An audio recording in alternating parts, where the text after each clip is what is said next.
Iran और Israel के बीच छिड़ी जंग आज 21वें दिन में प्रवेश कर चुकी है, लेकिन बीती रात जो हुआ उसने पूरी दुनिया को हिलाकर रख दिया है। इजराइल ने ईरान के सैन्य नेतृत्व की कमर तोड़ने का जो अभियान शुरू किया था, उसमें उसे दो बेहद बड़ी सफलताएं मिली हैं। ईरान की ढाल मानी जाने वाली IRGC के प्रवक्ता और बासिस फोर्स के इंटेलिजेंस चीफ अब इस दुनिया में नहीं रहे। इजरायली मिसाइलों ने सटीक वार करते हुए ईरान के इन दो सबसे ताकतवर स्तंभों को ढा दिया है। नमस्कार, मेरा नाम सौरभ शुक्ला और आप देख रहे हैं न्यूज़ 18। चलिए विस्तार से समझते हैं कि आखिर बीती रात ईरान में क्या हुआ। ईरान ने खुद इस बात की पुष्टि की है कि इजरायली हवाई हमले में ब्रिगेडियर जनरल अली मोहम्मद नैनी मारे गए। नैनी कोई मामूली सैन्य अधिकारी नहीं थे, वे IRGC के प्रवक्ता थे और सीधे कमांडर इन चीफ हुसैन सलामी को रिपोर्ट करते थे। अभी हाल ही में मार्च 2026 के मध्य में नैनी ने इजराइल को चुनौती दी थी कि ईरान 6 महीने तक लगातार युद्ध लड़ने के लिए तैयार है। उन्होंने नई पीढ़ी की उन मिसाइलों और ड्रोनों की धमक दी थी जिनका अभी तक इस्तेमाल नहीं हुआ था, लेकिन अफसोस उन हथियारों के इस्तेमाल से पहले ही इजराइल ने नैनी का वजूद मिटा दिया।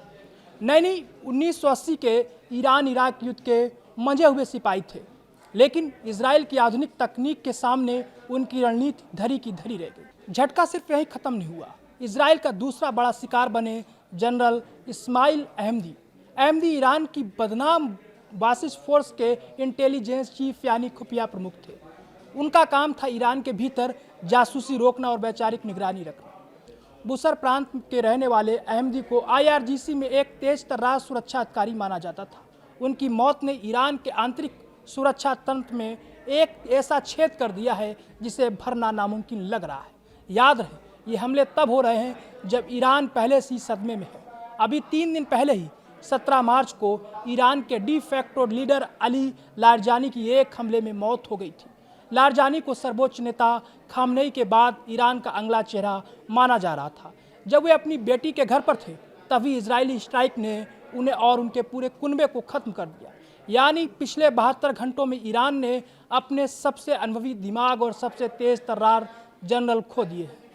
इजरायली डिफेंस फोर्स यानी IDF ने साफ कर दिया है कि उनका मकसद सिर्फ आतंकियों को मारना नहीं, बल्कि ईरान की युद्ध लड़ने की क्षमता को शून्य करना है। बीती रात पश्चिमी और मध्य ईरान में 130 से ज़्यादा जगहों को निशाना बनाया गया।